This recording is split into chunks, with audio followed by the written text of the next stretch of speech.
Monotheism. By Jackie. I'm just going to give a shout out there, right? Great. Where's that lighter? Let me have a smoke while I'm out there. There's one there. It's gone. How do I say it again? Monotheism. Monotheism. Is it the root of all evil? Oh, she's got it. What's your name? Sally. Kurt, Sally. Monotheism. Is it the root of all evil? Go a bit further, Pat. There's many people here.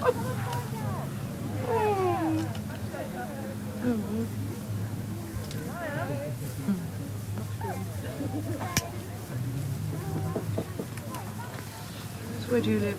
Right. I knew you'd say Not that. that far. I live in Hove. Oh, so do we. So's right. Well, there you go. So, hey, Where are you in we're all Hove? from Brighton. Oh, yeah. Clarendon Villas. Behind Torture. Yeah, I thought I said, yeah. Somewhere. Gym? Did you go to the gym? Ah, I wish I did. I used to. I try and figure out where I've been. You see? Ah. I've seen you along the road somewhere. Maybe County Everybody's Club or from a gig Brighton or side. something in Brighton. Yeah. I said, no, I don't mind if you smoke. Thanks. Nana, Yes, darling. come here. Tell me later, darling. Right. Unless you want to tell me now. I'm gonna go find the toilet. Come on, Vicky. Oh, good. There is Nana. Oh, be good then. All right, so Listen, Rowena. let people talk, yeah? Okay, let's start. Right, well, normally what I do is I do a PowerPoint presentation, and of course, in this eco environment, no PowerPoint. So what I decided to do was use the stills and laminate them, because it's important to see the visuals on something. So what I'm going to do is just sort of hand these round when I've used them, okay? So I start from the premise that all religions are human-made. We create our gods. They don't create us, but we create them. And monotheism is a word that comes from the Greek, meaning one God. And specifically God rather than a goddess or an amorphous being or something. And it's, of course, credited with the three so-called great religions, Judaism, Christianity, Islam, all of whom are actually worshipping the same God. This one male God. And religion is different from spirituality. Spirituality is a sort of innate awareness of life, of a mystery. Religion comes from the Latin word meaning to bind. Mummy! So with a religion, you're binding yourself to a set of precepts, a set of rules, a story that you've accepted as somehow being true. So to look at how monotheism developed and came about, I think we have to go right back to the beginning to look at how spirituality, how the human developed. So I always like to start with the timeline. I think you start as early as you can. And we're starting at about 300,000 to 150,000 BCE. And I always use BCE rather than BC because it's before Common Era. It's a academic feminist thing instead of, because not everybody's Christian by any means. And Homo sapiens, which is our branch of whatever developed, came out of Africa. We got into Europe at about 40,000 BCE. The Cro-Magnon colonization of Europe is when we get the Altamira cave paintings. So we get this first sign, this first flowering of art that is as contemporary now as it was then. So nothing really much has changed on one level. The earliest religious figure, if it's a religious figure, are these enormous Venuses. This is the first one, the oldest one they've ever found. Okay, I'll pass it round in a minute. And it's the Venus of Hull Falls in Germany. But if you think, why are there so many of these big fat women, and are they goddesses or are they just women? Or, well, we were sort of in the middle of an ice age and coming out of an ice age.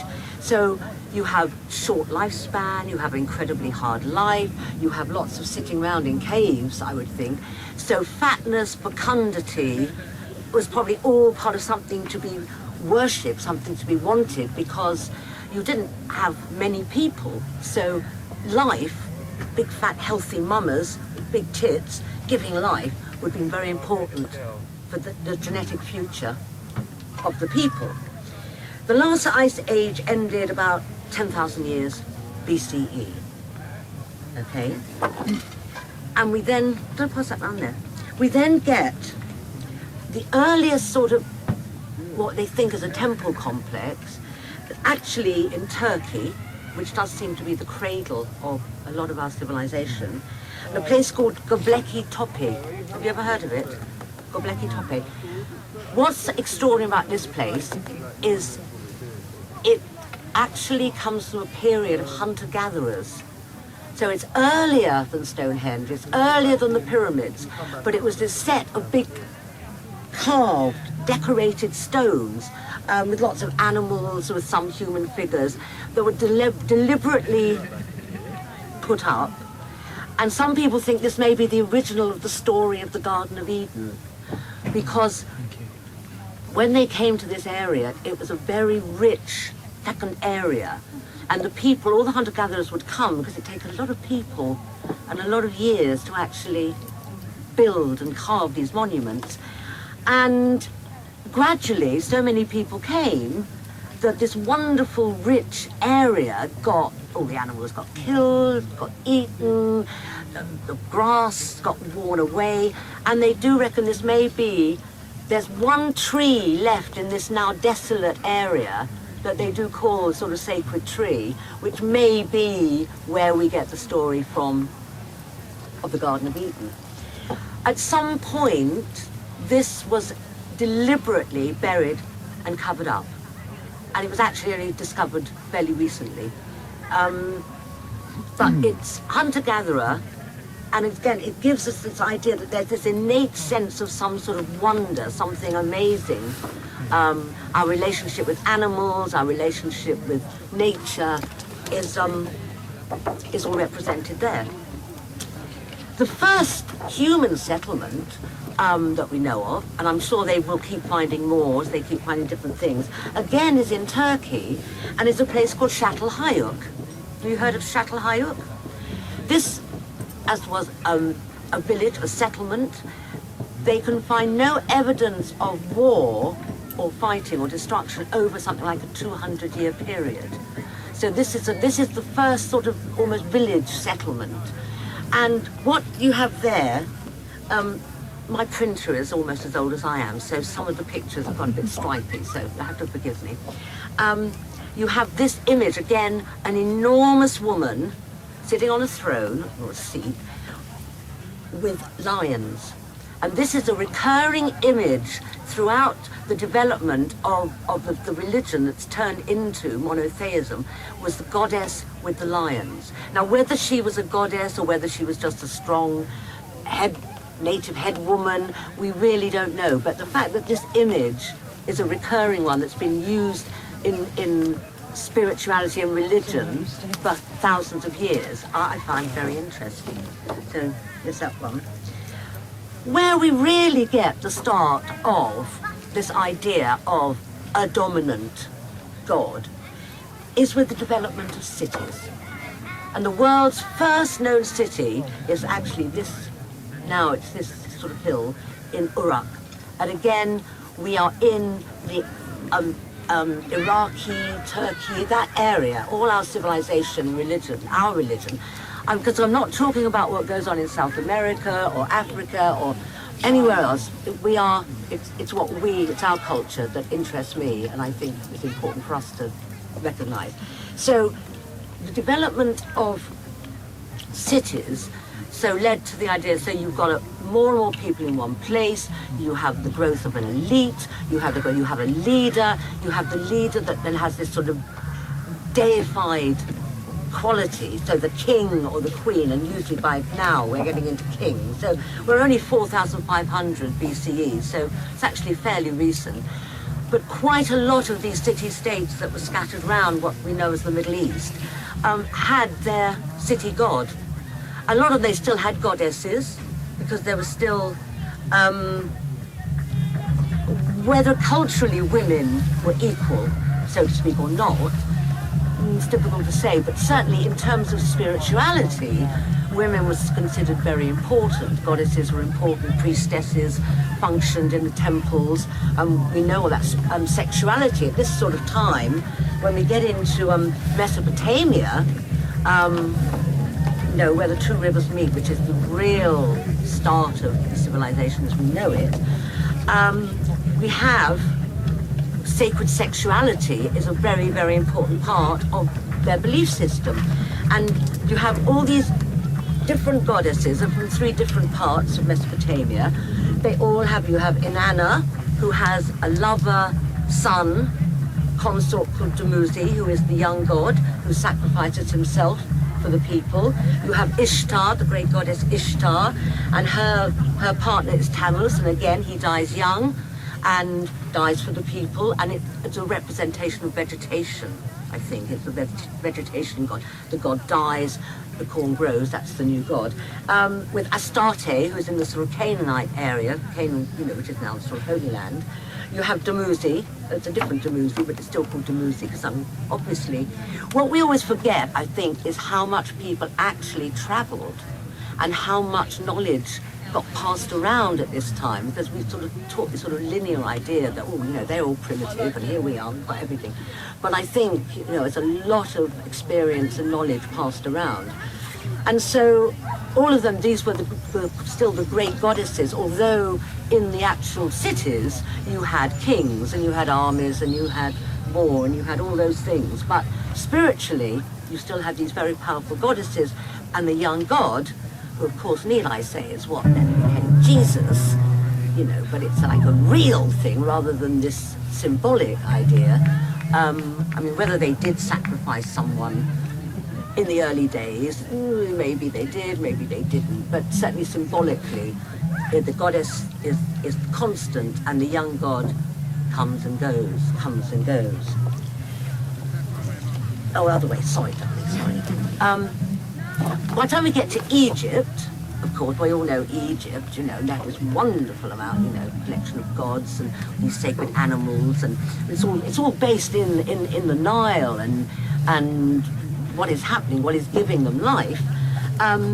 Again, we have the great Isis, as we were saying earlier, which has now been used, this appalling bunch of fanatics, but the great goddess Isis. This is a picture of her with her son Horus. Now, I'm sure if you can actually see it clearly, we recognize this. This is very much the Virgin Mary and the baby Jesus. It's the same image that has been used, was taken from paganism and used. It's the same story. Yes, her partner Osiris dies, and she finds the members, puts it back together again, and the mother and baby, and that's where our imagery comes from. The Hittites are also another of these ancient religions, and what this one interests me for, because again, you have goddesses, you also have this grandmother god, and I think that by like 1600, we're beginning to get this, it's an older idea. The spirituality is developing, is growing older, because I do believe that our religions and our beliefs, we are a species. We grow like people grow, like children grow. When we are very, very young and babies as a species, we want our mother. We cling to our mother, we worship our mother, we want the big hug of the big mama. And as we're getting a bit older, when we come to like the Bronze Age, we're getting a bit more, the boys are showing their muscles, mama's still there, but really the boys want to break away and, they want to have a bit of fight, they've got all that energy.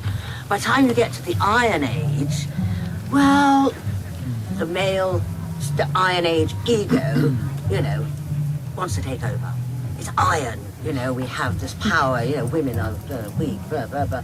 And so by the fact that they had a grandmother goddess at this time does make me think that there was this sort of cultural change happening, that the goddess was losing respect in a sense as the sort of men with the iron became more and more powerful. there are two interesting psychological things. I mean, it must come out of our psychology. We create our gods, and I believe we do. It comes from our psychology.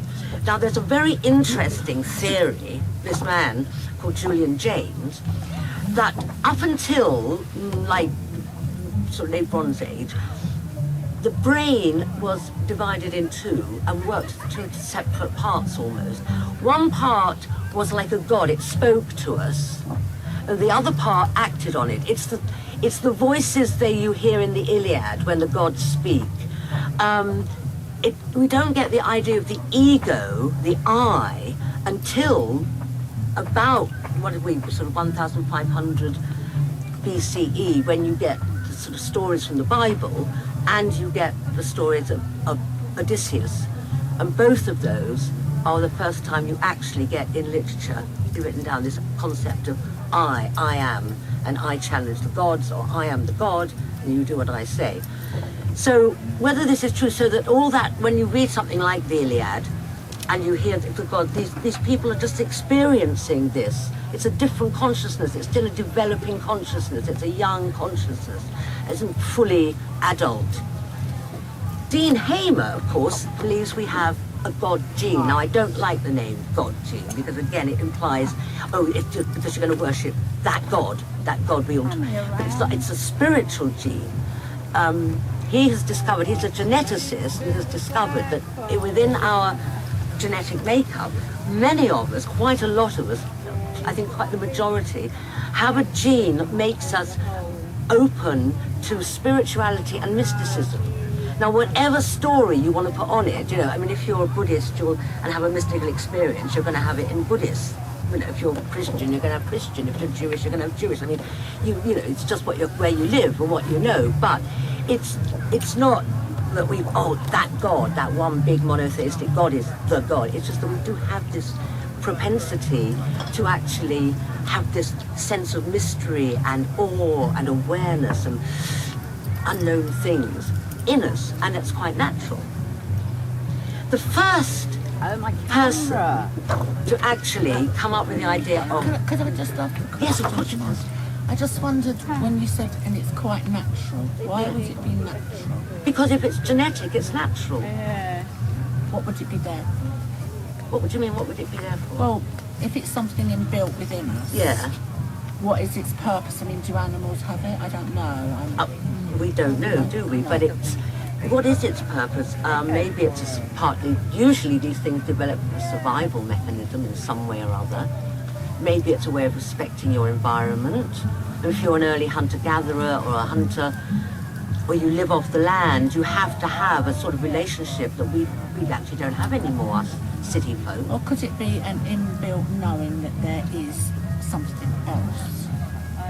And we just put a label on it and make the stories up from there. I'm assuming that theory is debated within the scientific world. Not all scientists will believe we have a God gene. Yes, that's true. Okay. That's true. Thank you. That's true. Yeah. But yes. So, I would see it as a product of evolution. yeah. I would see it as a product of evolution. If we say we do have it, probably I would guess we evolved as a product of evolution. Well, since so early on, we were making these pictures and statues and rituals.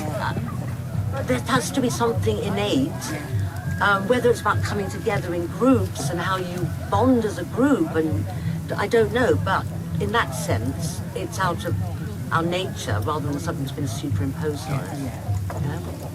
The first person to actually come up with the idea of the one God was Akhenaten, and he was an Egyptian pharaoh, the father of Tutankhamun. We all know Tutankhamun because, of course, they found his wonderful tomb and amazing treasure. But his father set himself up as, well, when he became pharaoh, he decided that they were going to get rid of all the other gods and just worship Aten, the sun. So he took his family and all the people out of Memphis, where there was big temple, the priests were very powerful in Egypt. He took them over to the desert and he built a whole new city for Aten.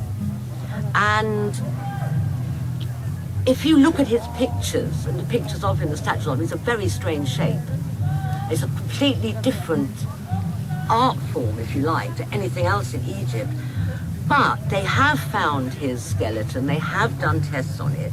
He did have certain illnesses and conditions that actually he needed the sun. But he didn't set himself up as a sort of messiah, but he set the royal family as the Holy Family representing the Aten. And this was a radical step. They call him the heretical pharaoh. When he died, the whole thing collapsed. The city was abandoned. Tutankhamun changed his name back to Tutankhamun, because Amun was an even greater god. They reopened the old temples, and this whole idea was cast away. Freud has this very interesting and very funny, I think, story. His only novel he ever wrote was about Moses. That Moses was a priest of Aten, and when it all collapsed, he went off to Canaan and introduced this idea. I mean, it's only a book, it's only a story, but I think it's quite amusing, because that is the first mention of this idea of one God, and it collapsed and was forgotten about for quite a while after. The first written mention of Israel, which is, of course, where we know this concept of the I am that I am God comes from. The first and only written mention of Israel in Egypt is a thing called the Meneptah Stele, and it's got one little inscription that says, "Israel is laid waste, its seed is not." Now, whatever that means, because there's no records of great battles, there's no record of the Exodus and all that, taken in slavery and all that. There's nothing like that written out in Egypt. Those are all stories in the Bible. But obviously it existed, and it was big enough to have some sort of fight with Egypt, but its seed is not. Its seed, its children, who knows, its land, who knows.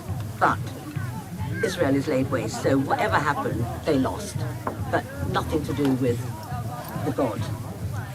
In fact, for a long time in Canaan, in that land, Yahweh, as we know as Jehovah, had a consort named Asherah. Now, if you read English translations of the Bible, you will not see that name Asherah, you will see poles. They worship poles. Because for Asherah it was a tree goddess. The people used to hang flowers, rich silks and everything on poles, but they tried to cut her out entirely from the Hebrew story. But in fact they found absolute archaeological evidence of this, because they found these stones, and the inscription is, "Blessed be Uriah," who is the man who ordered this, "by Yahweh and by his Asherah, and by his Asherah and by his Asherah." The Asherah is actually, I think, more important than the Yahweh at first. It's, it's part of this balance, this sort of growth of the Iron Age, I think, and this more dominant, more angry, I don't know what it is. I think it's the chimpanzee in us or something. Do you know what I mean? It's sort of very aggressive mentality. But there are one or two. This is a little statue of Asherah. But as I say, if you read the Bible and you're brought up in the culture we were brought up in, you would have no idea that any goddess was ever worshipped by the Hebrews. No, sorry, ask with relation to Israel is laid waste. Yeah. Was there a civilization in Israel before that point then? There must have been settlements. Whether it was a civilization as we know it, the cities, it was probably an agrarian settlement. Clans and things. Yeah. Well, yes, because that's what. Again, it was tribal peoples. I mean, and by the time you get to the time of Solomon, the tribes are arguing again. This idea that, this is what Islam does, this idea of Allah was to bind the tribes to stop them fighting with each other. The idea is taken from, it's exactly the same as the Hebrew, it's just a different name, it's the same story. The whole place, sorry. there's even a theory that there's one archaeologist or scientist that says Israel existed in Saudi Arabia. It wasn't where it is currently. It was actually in Saudi Arabia.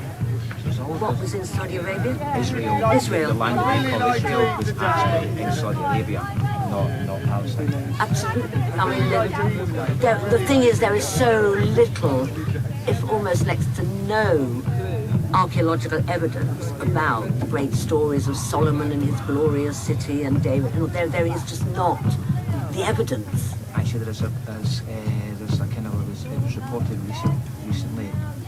The government of Israel is kind of like more or less destroying Israel to try to find some archaeological evidence. I think it's about David.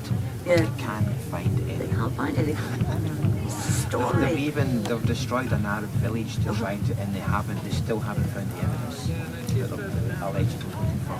Yeah, well, yes.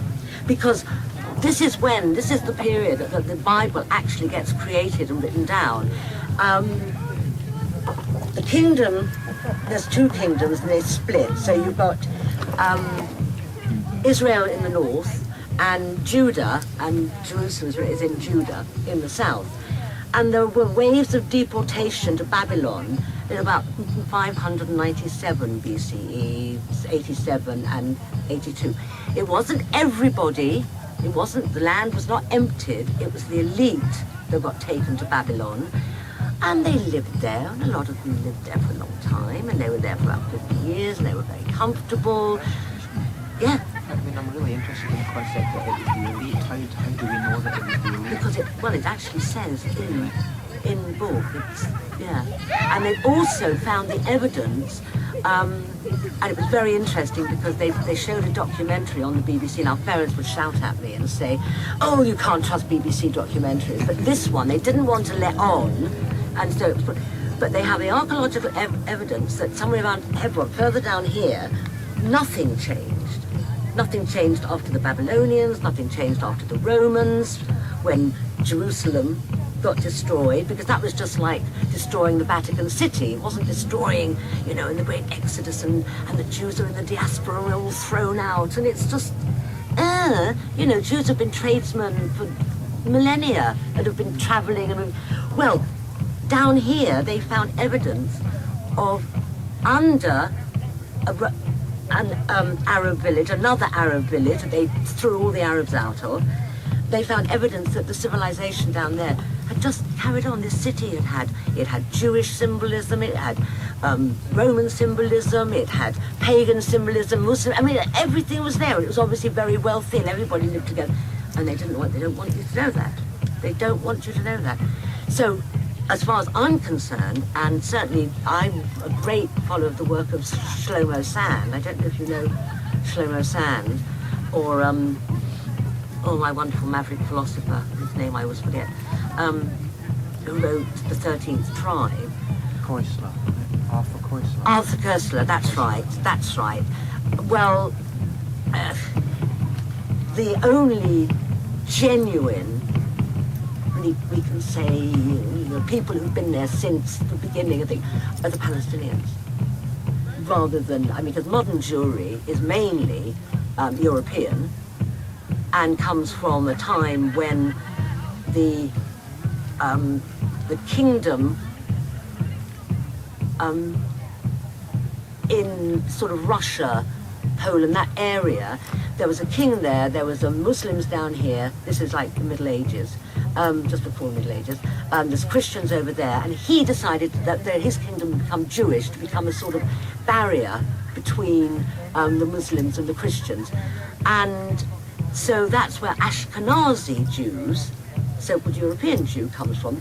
But it has got, as far as I know, people would call me a self-hating Jew, but I cannot see it has any evidence that there are any roots in the Holy Land as such. So here we know that the elite got taken. It makes sense because it's either a Torah or a Talmud, but it's called the Babylonian Talmud. Yeah. The Jews call it the Babylonian Torah. I think Because this is where the Hebrew Bible as we know it was written. This is where it was created. It was created because the Hebrew people were getting so dispersed, so happy you know, they were worshipping the gods of the other, they didn't care. This is where the clerks, whoever they were, we don't know their names, of course, collected stories from Babylon and from the Middle East, the local stories, and created this whole Bible and all the things like circumcision, the dietary laws, to recreate a people, to give a people a coherence, because the Jewish people as such were actually sort of gently disappearing and assimilating elsewhere. Okay, so that was... So those laws is kind of, isn't any kind of chance that they were kind of part of the culture beforehand, that they were kind of created at that point there to create a new culture almost. Don't know if there's evidence. I don't know what the evidence is for that. I mean, things are possible. It may be because certainly the dietary laws, I mean, I'm eating meat and shellfish. I mean, in a hot climate, these things can be dangerous. It could be as simple as that, and people knew that anyway. So, no, well, God, now let's say God says it now. Yeah. You know, so yes, it could very well have been practices that were being done anyway. What do you think of the Eating Sephardic pork. Jews? Are they as to ancestral issues? Some of them must be Sephardic. Some of them must come Go from the right back. tribes of, you know, yes, but all those Middle Eastern Jews. There were lots of So there's a genuine descent through the yes, Sephardic. yes, yeah. But it's the Ashkenazi that, and I really don't see it. I don't see it at all. Yeah, apparently there's a lot of evidence that a lot of Judaism has been copied lock, stock and barrel from the Egyptian religion. I mean, it says that when Moses spoke to the Jews, the Hebrews, they couldn't understand him. He spoke very bad Hebrew because he lived in Egypt. So it looks like a lot of the Jewish concepts are straight And also straight out of Babylonian myth. Yeah. The ones that would actually, we know for sure, are taken from Babylonian. The creation myth. God created. Flood. Oh yeah. myth. The Garden of Eden, the flood, the Tower of Babel, Moses, who seems to be based on somebody called Sargon of Akkad, who was a great leader who Did what Moses did. that did what Moses did. Yeah. And of course the Ten Commandments, which is based on the laws of Hammurabi, who was the first king to create a sort of code for his people. And there is actually a statue in a museum in Paris now, which shows Hammurabi on a burning mountain, receiving the laws from his God. Where have we heard that story before? You know, so I'm going to have to go, excuse me. yeah, of course. So, just another timeline, because again, how everything all fits into me is very interesting. If Hinduism is about 800 BCE to 200 BCE, that's a formative period for Hinduism, Jainism, and Buddhism. Okay, those Eastern religions, that's when they were flourishing. The Iliad is written down, not when it happened, but when it's written down, for about 760 to 710.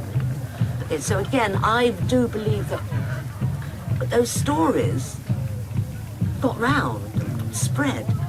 The Hebrew Bible is 539 BCE. Buddha lived about 563 BCE to 480 BCE. The presumed life of Christ is about 7 CE to 36 CE, which is why I am convinced that what the teacher, the man, Jesus, whoever he was trying to do was create a reform movement within Judaism based on Buddhism. That's what I think. There's no evidence for it, but that sort of appreciation of life, the idea of love, of make peace not war, really, is more Buddhist.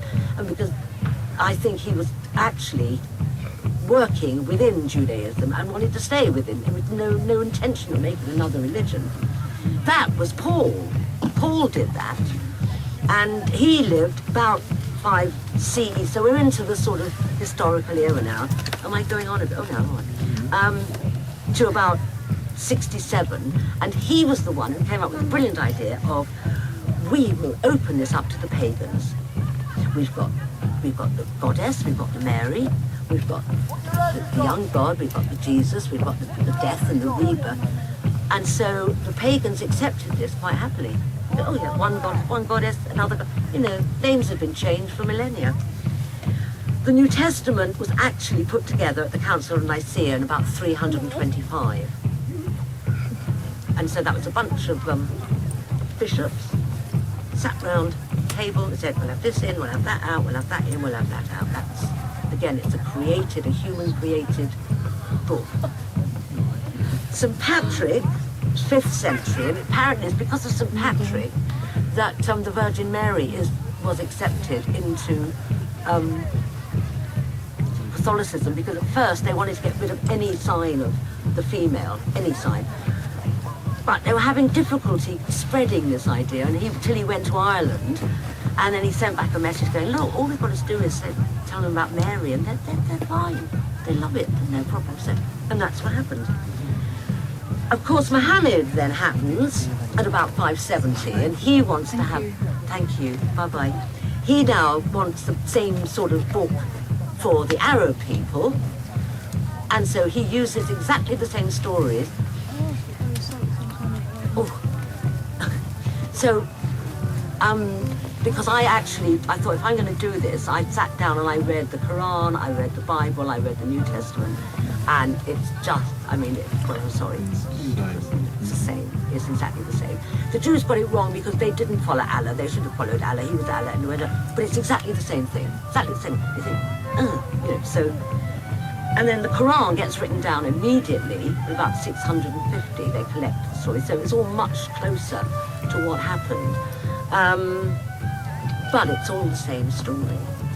In the meantime, what's going on, of course, we all know ancient Greece and ancient Rome. They loved all their variety of gods and goddesses for a long time, and the Romans used the Greek because they like to take other people's cultures and gods, and they were quite happy with that, so it gave them a sort of cultural history. They even adopted Cybele, was adopted by Rome during the Second Punic War, so this was a very, again, notice the chariot drawn by lions, the goddess. Again, this image is still reoccurring as late as, well, we're up to, 218 to 200 BC. So. That's quite amazing. But there's a period of thousands of years, essentially, where that imagery seems to disappear, but is still there within the culture. It's still there within the culture. It's disappeared from the history because history is written by the winners. Yeah, but then there's no evidence either, or there's no kind of carvings or anything like that to show that it's still being... Yeah, well, there are actually many more. I mean, how often do you see these carvings? I mean, these things do exist from archaeologically from all periods. Okay. Yes, yeah. So, yes. My friend Astrid Long wrote this wonderful book called In a Chariot Drawn by Lions, which is about the history of the goddess, and the goddess image and the growth. And again, it's an image that went through thousands of years. Because they were so determined to take the goddess out of everything, the only sort of writing that is spoken by a female divinity is very probably the voice of Isis, and it was written originally in Greek, and they found it among the Nag Hammadi Gospels. You know the Nag Hammadi Gospels, these were dug up, these were hidden in a jar. When Gnosticism, when the Catholic Church became really powerful, when it was Rome made it the official religion, and it became really powerful, and all heretics had to be stopped. There were lots of other books. There's the Gospel according to Judas, the Gospel according to Mary Magdalene, the Book of Thomas. There's lots of Dead Sea Scrolls. Dead Sea Scrolls. Yes, it's the same. Yeah, same sort of thing. They found these are early sort of Christian documents written in Coptic. But the format of this one apparently is definitely taken from the Greek, and it's called Thunder Perfect Mind, which is so amazing. But she says, and it's this wonderful bringing together of the opposites. For I am the first and the last. I am the honoured one and the scorned one. I am the whore and the holy one. I am the wife and the virgin. I am the mother and the daughter. I am the members of my mother. I am the barren one, and many are her sons. I am she whose wedding is great, and I have not taken a husband, for I am knowledge and ignorance. And then there's quite a lot of it. And the last, I am shame and boldness. I am shameless. I am ashamed. I am strength and I am fear. I am war and peace. I think that is just such an amazing spiritual message. Nice as well. Yes, yes. This is what we think, that this is the voice of Isis, as it would have been read in the temples in It's all Egypt. ones with the I am the beginning and the end, the Omega and the... That's these words used It's the again. same, yes, exactly. Same word, Exactly, again, Changed. it's changed, it's taken over and changed. So probably anything that you read in the Bible, the Quran and the New Testament originated in rituals and traditions and images from That existed. that already existed. The history of Christianity, in 311, Emperor Galerius ends the persecution of Christians. In 313, Constantine legalizes Christian worship, but only the official church. So not all the other ideas, not the Gnostics, who are great, I like the Gnostics, but of course the church destroyed them. The first crusade was not against the Muslims, was against the Gnostics in France, because they happened to live in a very rich part of France, and it's called the Albigensian Crusade, and the church sent to kill these, and because Gnostics did not believe in having, well, no, they didn't believe in the God in the Bible, because if you actually read the Bible, yes, the God in the Bible is this unbelievably petulant teenager. I was really stunned.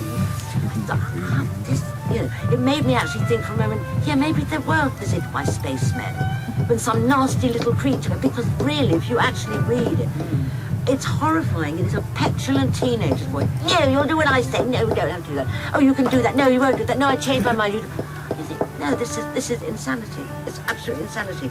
It's an interesting to say petulant teenager thing. I remember seeing somebody used a comparison of Old Testament God as being like 50s dad. Yeah. Don't do this, put that down, stop this, cover that up, Yeah. do as Yeah. I tell you, all the rest Yeah. of it. Where New Testament God then becomes sort of like, New Age dad. Oh, it's fine. Get on with it. Just love each other. Just behave yourself. Yeah. That's very, very good analogy. Very Would you good. say Yes. it's because of the development of mankind itself?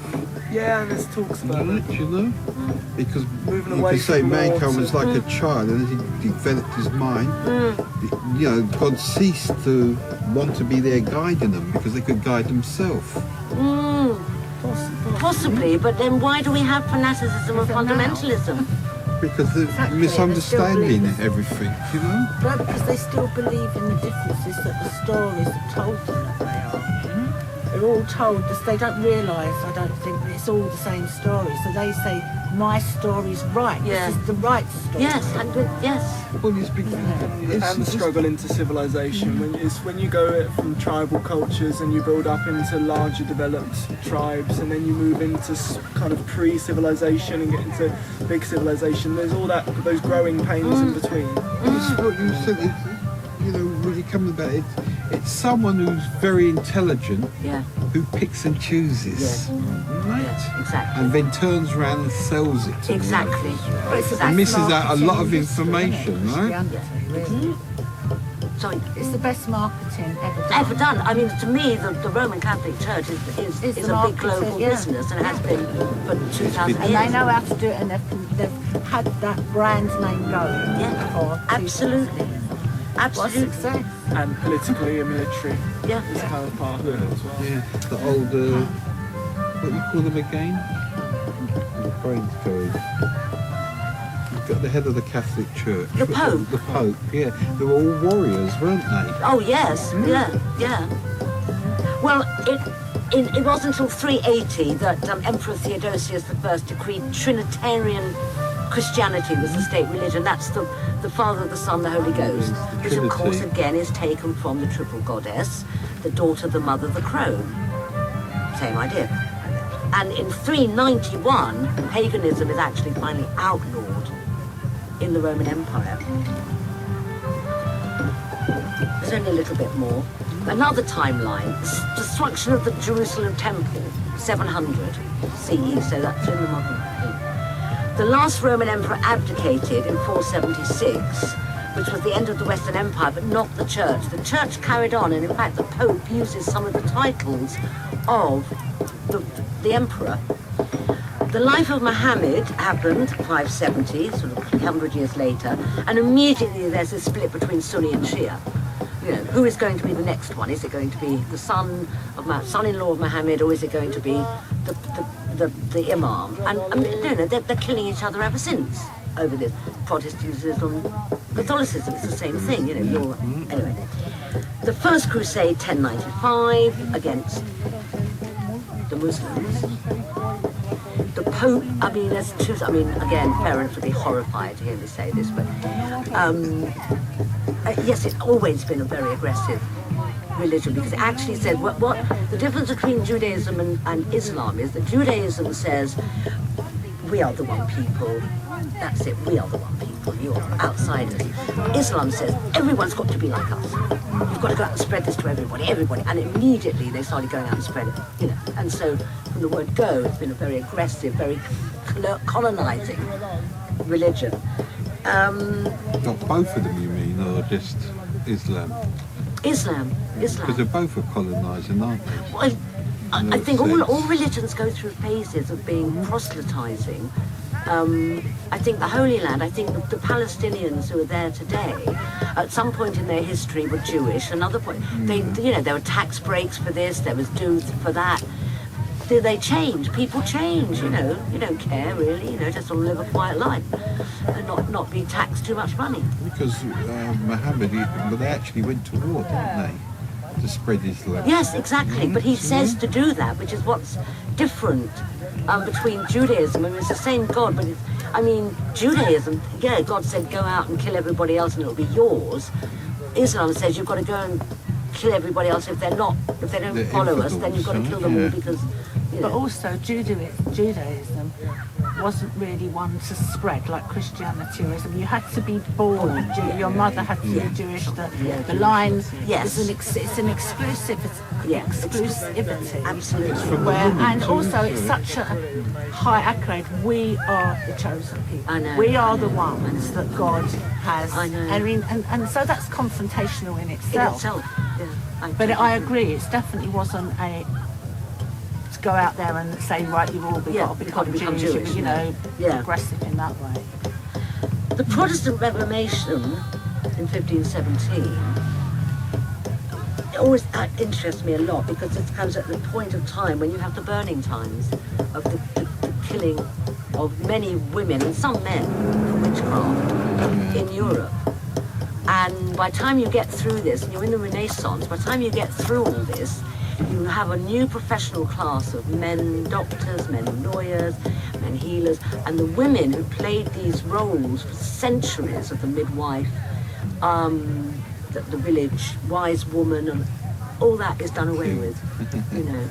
And suddenly, and so this is the real beginning of this is the real Iron Age come to its, you know, there's no mention of the female even in Islam, there's a one bit in the Quran which says a gentleness comes upon them. Well, this is a reference to Shekinah. Shekinah is what the Jews use. Again, instead of talking about goddess, it's a sort of a wisdom, it's part of God's love, and it's a gentleness, and it's, you know, it's feminine. It's feminine. In Puritan, I don't think there's any feminine, you know. Domestic. Horrible as far as I'm concerned. Yeah. It's unattractive. Their hymn singing hasn't even got any balls to it. I mean, it's all very. There's no art. There's no heart. Beauty. That's right. No beauty. And beauty, as far as I'm concerned, is one of the essences of spirituality and divinity. You know, if there is a god or a goddess, he wants us to be beautiful and to make beauty in the world. It wasn't more the Protestant that it's a personal God and it's more to do with the inner self, and the iconography is a distraction from the inner self. But it's not. We don't really go towards. It doesn't work, does it? It just doesn't work. We don't live in our inner selves. We live in this world, which is here. Shared. What do you think of the Sophia in the Eastern Orthodox tradition? Well, again, and that's linked goddess. with- Yeah, with the Yeah, Shekinah. Shekinah. Shekinah, Yeah, yeah. yeah. Sophia is wisdom, and Yeah, but yes, there's again, an these emphasis are on beauty Yeah, in yeah. the Orthodox yeah, liturgical tradition and the iconography Yeah. of the Sophia. yeah, yes. So that some places it's still there, but just as a sort of ghost of her former self. And I've got a lovely quote by Mikhail Bakunin, who I believe was one of the sort of communists. Anarchist. Huh? Anarchist. Anarchist. Yeah. All religions, with their gods, demigods, prophets, messiahs and saints, are the product of the fancy and credulity of men who have not yet reached the full development and complete possession of their intellectual powers. Well, that may be true about religion, but I don't think that's necessarily true about spirituality. And I think that's a mistake. We're not clear enough in our language what we're talking about. We use the one and we mean the other, you know. And what I really think, you know, why monotheism to me is the root of a lot of, especially ecologically speaking, and the way women's position in the world, they're claiming of mythology as truth, saying that the stories are true. My version of the story is true, and I'll kill you if you don't follow me. The misogyny that is inherent in all those three books, all of them, in the Quran it actually says women are inferior to men because Allah says so. Well, I thought, sorry, I've known that before, I'd have behaved myself better. You know, I mean, for goodness sake, this is cultural stuff, this is not, you can't believe that. And the Hebrew Bible is actually written in the male gender. It's written, you know, you do not tell a woman not to go out and rape your neighbour's wife. Unless they had so many lesbians, but no. But do you know what I mean? Oh, it's over. Okay. The domination and abuse of the natural world, that to me is the fundamental thing, you know. God has made man in his image, and man has dominion over everything. I think that's one of the most disastrous credos ever invented. You know? And lastly, it's the Iron Age deification of the male ego in the breaking away. And I don't mean that it's not an anti-man thing or anything, but it is a particular sort of ego. I mean, Margaret Thatcher had that sort of ego. You know, you don't have to be a man to have a male ego. Margaret Thatcher, she was very stupid as well. But, it is this sort of deification of one particular aspect, and it does not. The classical dualism that has come from monotheism, God is good, evil is the other side. Absolute is with God, it is good. Other, women are the other. Animals are the other, they're bad. Light is good, dark is bad. Soul is great, body is bad. You know, as if you can divorce the one from the other. Spirit is great. Matter, the physical world, sexuality are bad. Reason is great. I think, therefore I am. No, you stupid man. You are, therefore you are able to think, you know. So emotion and irrationality are bad. You know. Culture is great. Nature, bad. Transcendence is great. Immanence, that you know, divinity actually exists within the world, that's bad. Immutability, nothing changes, I am that I am, is good. Change, flux, bad, we don't want that. Eternity, great, you know, we will live forever, this life is nothing which is live forever. Finitude, beginning, end, cycle, bad. Male, great. Female, bad. And that's really all I'm saying. Well, that was very informative. Oh, Johnny, good. Definitely interesting. There's quite a few points there, you know. Fantastic. Really enjoyed that. I'm glad. Good. Thank you for being here. Thank you. Can I have a look at the last list? Yes, of course you can. Sorry, I just got carried away at the end. Thank you. Jamie, thank you. There's a kind of a nice crossover in other ideas that I've seen.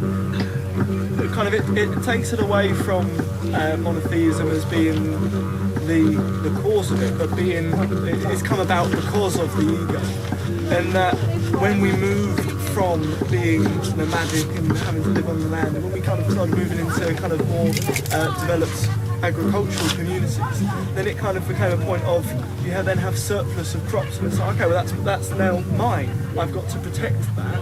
So this is my stuff, this is my place, this is my land, this is my woman, these are my children. And then that possessiveness started coming about. Then you start, because of that, you then start getting men needing to fight more because of it, because they're having to fight to protect it and to get more of it between tribes. And that's where, at that time, moving into agricultural and kind of sedentary communities, you then start getting gods of war appearing. That became these masculine gods, and you move away from the goddess worship at the Tibetli Tepe. Yeah. The first slide that you sent around, where you had that, when it started moving to agricultural place sedentary, then it kind of started becoming possessive, and then it started moving into this patriarchy. And so then monotheistic religion came out of those, in the sense of, okay, well these gods of war, these are the ones who are going, we need to be honouring that because they're going to help us fight against the others to be able to protect our lands and our resources. Yeah, very good point. What you, so looking at your point where you're saying gathering more and having more, right? Would you say that the reason you want to protect is because sometimes not everybody lives in the perfect area? Resource Right? scarcity. Yes, and because of that, I mean, if you take, for example, like the Vikings, the Scandinavians, they didn't really want to come over to England. They didn't really want to go, but they had to. Right? They needed land. They needed to live, right? And because they needed to live, right, that's why they developed what you call warlike natures. Because if they couldn't develop warlike natures, they couldn't go anywhere from And it. there's kind of two looks on war. There's kind of the manifest causes and the ultimate causes for war. And you might say that when you get two tribes going to war, well, we're going to war with them because they didn't pay the bride price for this, that, and the other, and this person killed this person, or their shaman put a curse on this person in the community. I mean, The if you look ultimate at it, cause is resource scarcity. They need more space. If you look at the wars going into the Middle East, well, it's kind of securing oil. That's it. If all the Arabs turn around, or who've got the oil and said they don't want to sell it anymore to certain countries that don't have oil, Johnny, what's their choice? Yeah, in their modern days, no? They start preparing for war because they need it. Were the Gnostics dualistic? Didn't they say believe matter is evil? The Gnostics. Yes, but they thought it was the creation of a Demiurge. lesser god, a demigod. However, in their actual practices, they were more egalitarian. Than women played a big part as well, and that's often an expression of it couldn't be that evil. Women weren't that evil. Do you know what I mean? So, yes, they still got this idea of. But the idea of the incarnation would yeah. be more holistic and affirming of creation Thank you. than the Gnostic Yes. view that Yeah. matter is evil because it's been created by a demiurge. So they would be more, Gnosticism would be more dualistic in that sense than Christianity, wouldn't it? Because the Christian belief would be that God became a human being and shared our whole existence, whereas the Gnostics could not believe that. They believed in the followers of Jesus, yes. But they took a docetic view that Jesus wasn't human Okay. because God couldn't become part Yes. of matter because Okay. matter Okay. was evil. Okay. So that is total dualistic. Okay. Yeah. Okay. Good. Yeah. I'm good. I'm glad you pointed that out. Thank you. I shall read further. I shall have to read the Gnostic Gospels now as well as all the others. But it was quite a labour to Yeah, thank you for that presentation. Oh, pleasure. Thank you for being here. It's definitely enlightening. Right? 'Cause you've got to look in the Bible a lot more now, right? Never again. Never since. You know where you started with the Assyrians and the lion business? Yes. I went recently to the British Museum and I've been back 3 times. Those lions, you've seen those lions Libya. walk with wings and the different feet Yeah. to ward off evil spirits. That's right. Yeah, they're cherubs. That's what the original cherubs are, I think, of those are wings of lion figures. That's it. Yeah. But that seemed to be about spirituality. Yeah. Yeah. Wasn't it? That wasn't religion as well. No, I don't think they had. I don't think they had religion in that sense. No, They it would was kill for spirit. religion. Do you know what I mean? They would kill But it was for an land, they would organised kill for- spirituality still. Like, Yeah. To have people carving those and that big is still an organised spirituality. More than, I mean, I suppose there's some sort of organisation in spirituality when you think of the stone circles up on Orkney. You have 8 different Yes. or however many different communities Yes. nearby all coming together Yes. to build that circle. Yes, But then there's community in that as well. yes, It's not so- definitely. But yeah, I mean, it's still kind of moving into religion. Yeah. This is we all believe enough that we're going to Yeah. be building this together. Yeah, absolutely. We all have a common interest in it, because if we build this, then the grass will grow, the rains will come, the cattle will get fat. And if we don't, I'm sure there's a superstition, because you're such a victim of the elements in those then rather than now. So you think it comes down to the basic question we always ask, why are we here? We're here because we're here. What is because existence? I mean, what is our That purpose? is the mystery. There, You know? I mean, I you don't could think- say that's probably the root of What why is your religion is purpose? actually created from that. Yeah, but I don't think Partly.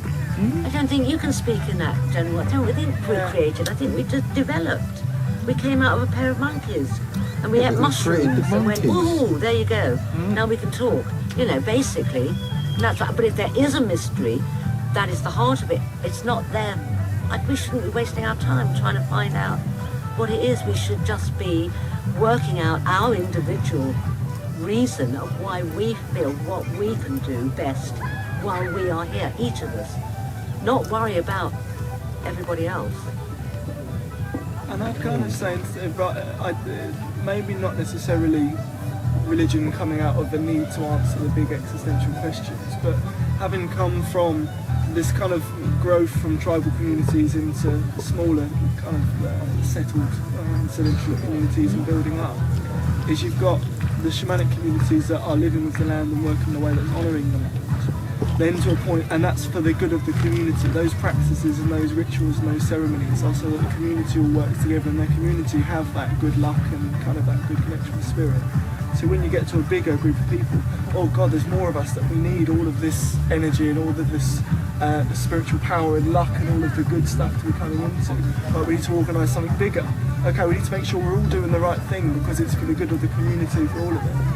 Then if you get people where there's kind of hierarchies and people in power, then it becomes good for certain people rather The than others. intelligent conman takes over. Yeah, that's one argument of shamans. Children. That's one argument that just from a shamanic point of view that shamans appeared in tribal communities. Why? Because they were clever enough to trick people into feeding them. Yes. Yes, the creation centre of spirituality. Yes. Yeah. They don't have to Yeah. go and do the hunting. They don't have to go and work on the crops because they can convince people enough that they should be looked after and fed.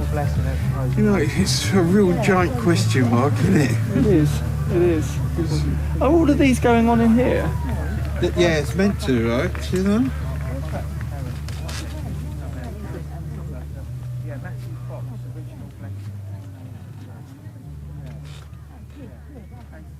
Yeah, it was lovely to meet you today, and thanks for listening. Are you staying a bit longer? Or are you... Oh, you're doing football. Oh, I'll see you at 5 then for the football one.